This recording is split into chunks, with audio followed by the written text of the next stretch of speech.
అలహాబాద్ హైకోర్టులో కాంగ్రెస్ అగ్రనేత రాహుల్ గాంధీకి ఊరట లభించింది. ఆయనపైన ఎఫ్ఐఆర్ నమోదు చేయాలన్న లక్నో బెంచ్ ఇచ్చిన ఆదేశాలను హైకోర్టు కొట్టివేసింది.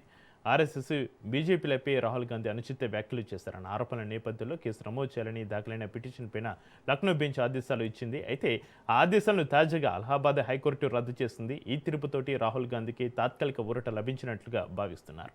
తదుపరి న్యాయపరమైన ప్రక్రియపైన అందరి దృష్టి నిలిచింది.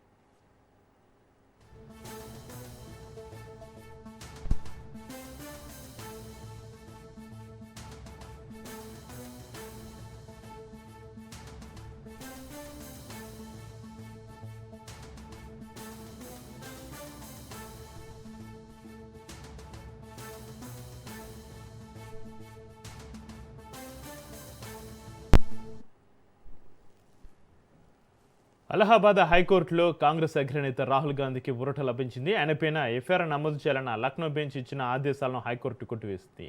ఆర్ఎస్ఎస్, బీజేపీలపై రాహుల్ గాంధీ అనుచిత వ్యాఖ్యలు చేశారన్న ఆరోపణల నేపథ్యంలో కేసు నమోదు చేయాలని దాఖలైన పిటిషన్ పైన లక్నో బెంచ్ ఆదేశాలు ఇచ్చింది. అయితే ఆ ఆదేశాలను తాజాగా అలహాబాద్ హైకోర్టు రద్దు చేసింది.